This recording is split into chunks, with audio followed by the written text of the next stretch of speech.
right here, and let me just say, you say our overarching focus is using our tools to bring inflation back down to our 2% goal and to keep longer-term inflation expectations well anchored. For the general public, for those working families, why 2%? Why is you can take a snapshot of this if you want. So that has become the globally agreed, essentially all major central banks target 2% inflation in one form or another. How does that help White House is curbing when asked about Chinese foreign minister's comments. I see no change in U.S.-China relations, including regarding Taiwan.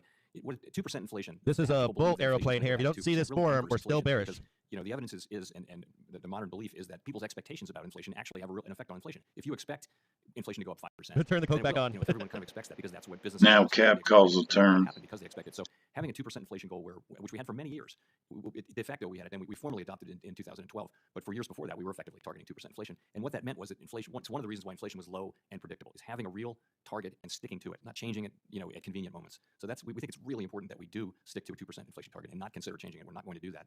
It just is. People will be better off if the whole question of high inflation is just not part of their lives. That's kind of the definition of price stability, is that people live their lives without having to think about inflation all the time. Thank you. I know my time is up. Thank you so much, Senator Lummis. Thank you very much, Madam Chairman, and welcome, Chairman Powell.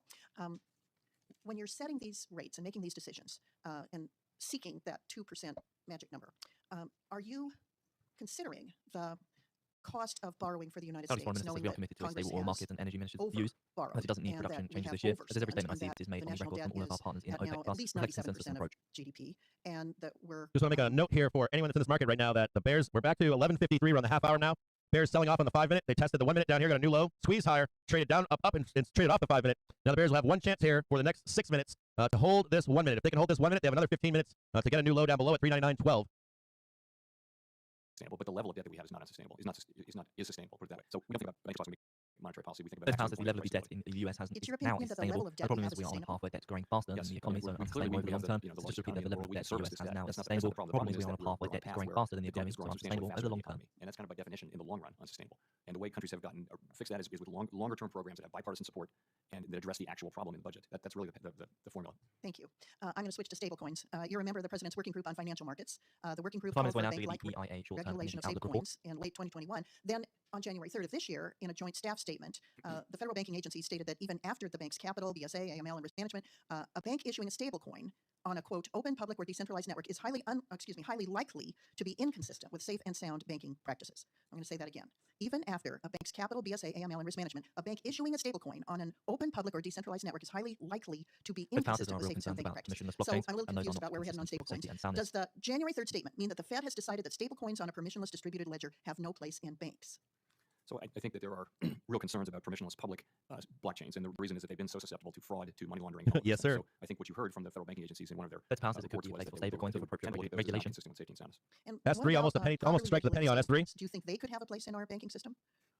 I certainly think that in a world of appropriate regulation, where the same activity, where stablecoin activity gets the same regulation as comparable products in different places, then there certainly could be a place for stablecoins in our financial services sector. Fed House is important for the US to European have a Union, legal framework UK, around Australia, digital Switzerland, Singapore, and others have all moved over the last few years to create a legislative framework for digital Fed assets. say that for Congress The to do. European That's Union in not Fed's fault. particular is attempting to be a standard setter again, like it was with its data protection rule. Any dip buyers getting torn up right now. Torn up right now. Rule maker when it comes to digital assets. China's offshore yuan. Getting wrecked if you're a dip buyer here. Have a workable legal framework around digital activities. I think that is important and something Congress, in principle, needs to do because we can't really do that. Yeah, They're still fully in charge, trading off the 1 minute for the new low, come back up to 5 and slam back down for another new low. The Basel Committee on Bank Supervision. Bears did it for the half hour. Treatment for crypto assets framework. 12:58, 2 more minutes left. They actually own the next half hour as well right now. The Basel Committee's all they have to do is come up, impose a capital test the 1 minute, and get a new low. Whereas the SEC's Staff Accounting Bulletin 121 imposes a prohibitive capital charge through the back door and places consumers at risk in bankruptcy. Similarly, the Basel Committee framework allows banks to issue or hold digital assets on their balance sheet if the requisite capital is set aside. So back to January 3rd, the Fed and the bank regulators has said it is forbidden for a U.S. bank to conduct these activities no matter the capital. So my question is, what does the rest of the world know about digital asset regulation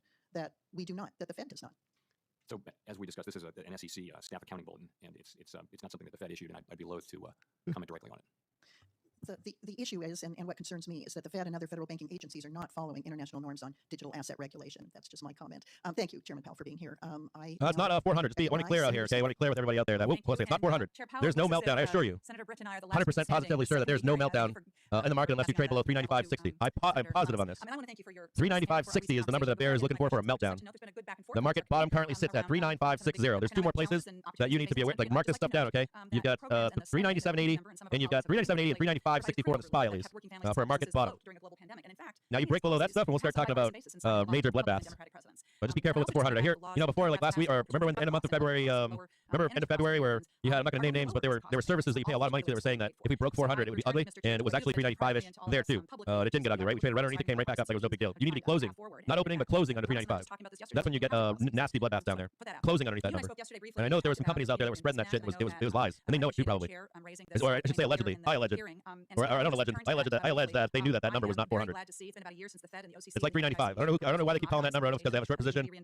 Allegedly. 395 is not 395. You want to close under on spy at least. 395.60 is the closing number to get really bearish, and you have to break through with a bunch of velocity. And it swings high in the violent move, and then rejects off that number, and then that's the signal for serious down moves ahead. So you see that 395.60 is kind of like, if you kind of like stick your nose underneath it for a minute, it's bad, but it's not really bad. For really bad, you need to smash through that number violently, reject back off that number, then start heading lower, and then you have confirmation for 3,300, 3,600, that kind of shit. So you kind of need that move.